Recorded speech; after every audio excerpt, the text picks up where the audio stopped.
नमस्कार दोस्तों, आप सभी का पुनः स्वागत है अपनी YouTube क्लास एजुकेट विद निहाल में। दोस्तों, पूर्व कक्षाओं में हमने पढ़ा है संधि और संधि में स्वर संधि और व्यंजन संधि हमारा पूर्ण हो चुका है। आज जो है वो अपना आज का टॉपिक रहेगा संधि और संधि में विसर्ग संधि।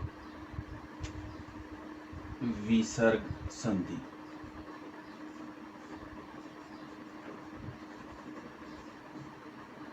किसकी संधि? विसर्ग से होने वाली संधि। दोस्तों, यदि आपको क्लास पसंद आती है तो वीडियो को पूरा देखें और सब्सक्राइब करें, लाइक करें और शेयर करें। इस तरह से यदि आप मनोबल बढ़ाते रहे तो जो है वो आपको भविष्य में और भी अच्छी कक्षाएं जो है वो देखने को मिलेंगी। और अब तक जो है वो 4000 के व्यूज जो मिल चुके हैं, जो आप सभी के प्यार का ही परिणाम है। और आशा करता हूँ कि इसी तरह से आपका सहयोग आगे भी मिलता रहेगा। तो आइए शुरू करते हैं आज की अपनी क्लास विसर्ग संधि। देखो, विसर्ग संधि में क्या होता है, पहले मिलने वाले शब्द में क्या होगा? विसर्ग। और उसके बाद क्या हो सकता है? व्यंजन। या दूसरी स्थिति क्या है? विसर्ग पहले शब्द के अंत में और उसके बाद क्या आएगा? स्वर आएगा। ठीक है, जैसे देखो एक बार हम पुनः पीछे लौटते हैं। स्वर संधि में क्या था? स्वर के बाद क्या था? स्वर। और बन क्या रहा था? स्वर बन रहा था। व्यंजन संधि में क्या है? व्यंजन के बाद क्या है? स्वर है। या स्वर के बाद क्या है? व्यंजन है। ठीक है, या फिर व्यंजन के बाद क्या है? व्यंजन है। ठीक है, तो ये मूलतः जो है वो संधि की 6 स्थितियां हैं, यानी विसर्ग के बाद व्यंजन, विसर्ग के बाद स्वर। ठीक, स्वर के बाद स्वर, स्वर संधि 3। व्यंजन के बाद क्या हो सकता है? स्वर हो सकता है, या स्वर के बाद व्यंजन हो सकता है। ठीक है, तो उस स्थिति में क्या बनने वाला है? व्यंजन। और तीसरी स्थिति क्या है? व्यंजन के बाद व्यंजन हो सकता है। तो इस प्रकार से ये मूलभूत अपने पास 6 स्थितियां हैं संधि के संबंध में। तो आइए सबसे पहले अपन पढ़ते हैं विसर्ग संधि। और विसर्ग संधि जो है उसके 3 प्रकार हैं। विसर्ग संधि के मुख्यतः कितने प्रकार माने जाते हैं? 3 प्रकार हैं। कौन कौन से हैं? एक तो है अपनी सत्व विसर्ग संधि। सत्व विसर्ग संधि। दूसरा उत्व विसर्ग संधि।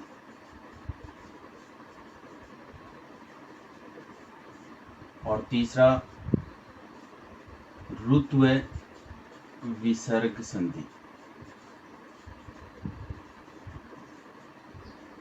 सत्व विसर्ग संधि, उत्व विसर्ग संधि और ऋत्व विसर्ग संधि के अंतर्गत जो है वो इसे पढ़ा जाता है। ठीक है, सबसे पहले देखो अपने पास सत्व विसर्ग संधि में क्या होता है? सत्व विसर्ग संधि में क्या होता है? जैसे अपने पास पूर्व शब्द के अंत में विसर्ग है और उसके पश्चात दूसरा जो मिलने वाला शब्द है उसके प्रारंभ में क्या है? यदि अपने पास में च है या फिर छ है या फिर क्या है? स है। च, छ या स है। तो उस स्थिति में विसर्ग जो है वो किस में बदलता है? स में बदलता है। इसी प्रकार से स्थिति है अपने पास में विसर्ग और उसके बाद ट या ठ और स। क्या होता है? विसर्ग जो है वो किसमें? मूर्धन्य स में बदलता है। यहाँ पर किसमें? तालव्य स में। और ट और स हो विसर्ग के बाद तो किसमें? मूर्धन्य स में। तीसरी स्थिति आती है कि विसर्ग और उसके बाद क्या है? त या थ और स। तो ऐसे में विसर्ग जो है वो किस में बदलता है? दंत्य स में बदलता है। ठीक है, जैसे देखो उदाहरण है अपने पास में सत्व विसर्ग संधि का शब्द है अपने पास में नमः और ते। नमः और ते क्या बनेगा? नमस्ते। जैसे देखो अपने पास क्या है, पूर्व शब्द के अंत में क्या हो? विसर्ग हो, और मिलने वाले शब्द में क्या हो? त थ हो या स हो। तो ऐसे में विसर्ग जो है वो किस में बदलता है? दंते स में बदलता है। ठीक, तो इसी प्रकार से न, मैं, स और ते शब्द क्या बन गया? नमस्ते। जैसे देखो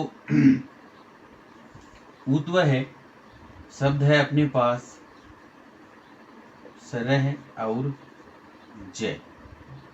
ठीक, विसर्ग के बाद क्या आया है? ज आया है। विसर्ग जो है वो किस में बदलेगा? ऊ में बदलेगा। किस में बदलेगा? ऊ में बदलेगा। ऊ या ऊ में। यहां पर क्या होगा? देखो यहां पर क्या होगा? विसर्ग जो हो किस में बदलेगा? ऊ में बदलेगा। तो अपने पास शब्द क्या है? से। रे में क्या है? ए है, और ए आ के बाद ऊ आए तो क्या बनता है? ऊ बनता है। तो यहां पर क्या बनेगा? ओ।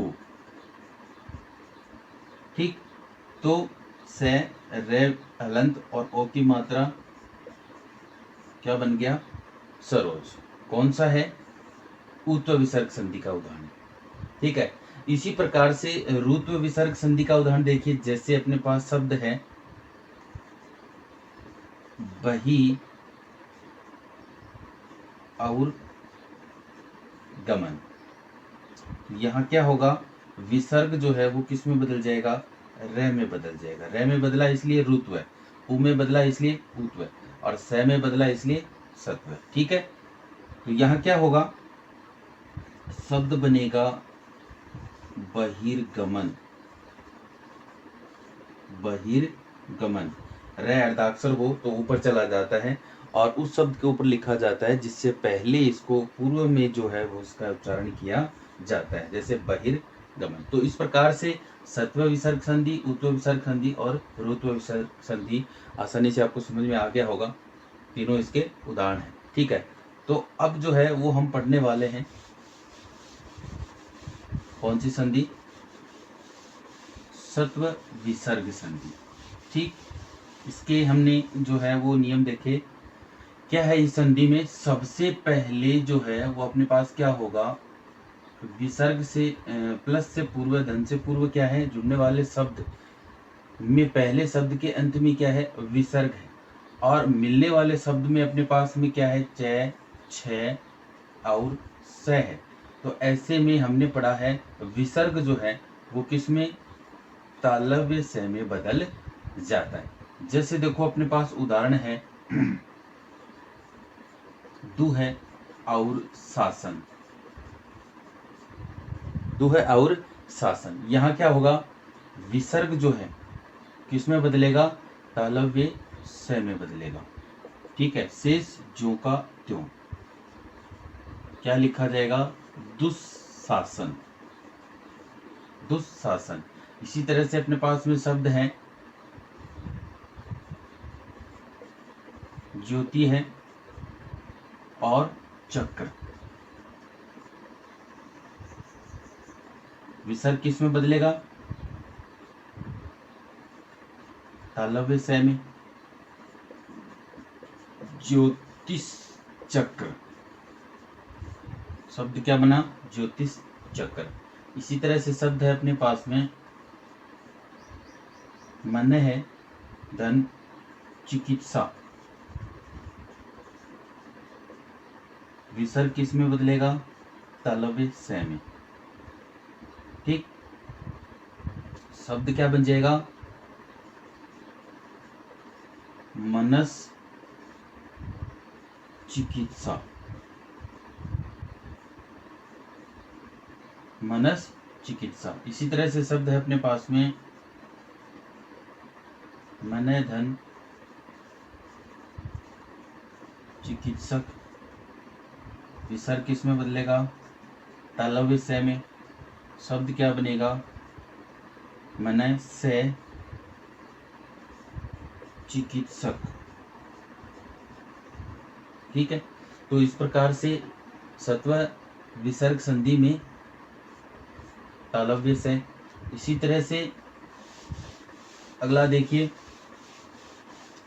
मूर्धन्य से संबंधित क्या है। मूर्धन्य से संबंधित नियम कि पहले शब्द के अंत में क्या होगा, विसर्ग होगा, और जुड़ने वाले शब्द के प्रारंभ में क्या हो सकता है, तय हो सकता है, ठय हो सकता है, या फिर आपका तालव्य स हो सकता है।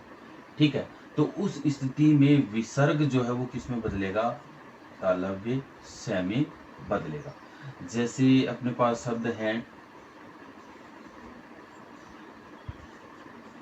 धनु है प्लस टीका, विसर्ग किस में बदलेगा, तालव्य स में। शेष ज्यों का त्यों, जैसे धनु, अर्धाक्षर और टीका, ज्यों का त्यों, शब्द क्या बन जाएगा, धनुष्टिका। ठीक है, अगला उदाहरण देखो, जैसे शब्द है अपने पास में धनु, और धनु है प्लस शब्द क्या है, टंकार। टंकार, तो विसर्ग जो है वो किस में बदल जाएगा, मूर्धन्य स में, और शब्द क्या बनेगा, धनुष टंकार। धनुष टंकार। ठीक है, तो इस प्रकार से ये अपना मूर्धन्य स का नियम है। इसी प्रकार से सत्व विसर्ग संधि में एक स्थिति अंतिम अपने पास में आती है, वो है कि प्रथम शब्द के अंत में विसर्ग है, और मिलने वाला जो शब्द है उसके प्रारंभ में क्या है, प्रारंभ में तय, थ या स है। पुनः देखो, जैसे मिलने वाला जो शब्द है पहला, उसके अंत में विसर्ग है, और उसके पश्चात मिलने वाला दूसरा शब्द है, उसके प्रारंभ में क्या है, तय है, थ है, या फिर क्या है, स है। तो ऐसे में विसर्ग जो है वो दंते स में बदल जाता है। ठीक है, किसमें बदलता है, दंते स में। उदाहरण देखो, जैसे अपने पास शब्द है अंत है ताप। अंतःता शब्द क्या बन जाएगा, विसर्ग दंते स में बदलेगा, अंतस्ताप। शब्द क्या बना, अंतस्ताप। इसी तरह से शब्द है अपने पास में अंत है थल, क्या बन जाएगा शब्द, विसर्ग में बदलेगा, विसर्ग बदलेगा दंते स में, शब्द क्या बना, अंतस्थल। इसी तरह से शब्द है अपने पास में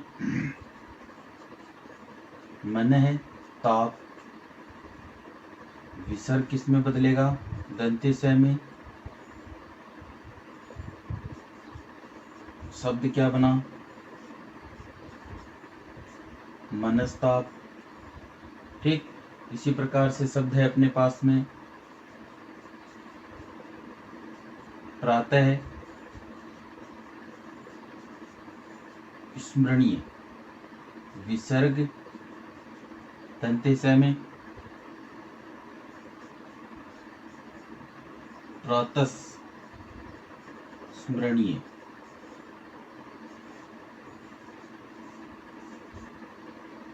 प्रातः से स्मरणीय, प्रातः स्मरणीय।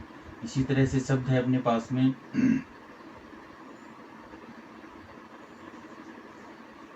दु है साहस, विसर्ग किस में बदला, दंते स में, शब्द क्या बना, दुस्साहस। ठीक है, तो इस प्रकार से ये संधि कौन सी है अपने पास में, सत्व विसर्ग संधि। कौन सी है, सत्व विसर्ग संधि है। जिसमें हमने देखा कि तालव्य से, मूर्धन्य से और दंत्य से में विसर्ग बदलता है। से में बदलता है इसलिए कौन सी संधि है? सत्व विसर्ग संधि है। ठीक है। एक स्थिति और आती है कि विसर्ग के बाद क्या हो? तालव्य से, मूर्धन्य से और दंत्य से हो। ठीक है। तो उसमें क्या होता है? विसर्ग, उसमें प्लस का जो निशान है उसको हटा करके भी जो है वो शब्द ज्यों का त्यों लिख दिया जाता है और उसे संधि माना जाता है, उसे संधि मान लिया जाता है। तो दोस्तों ये थी अपनी आज की क्लास। आशा करता हूँ आपको पसंद आई होगी। आज के लिए इतना ही, मिलते हैं फिर अगली क्लास में। धन्यवाद।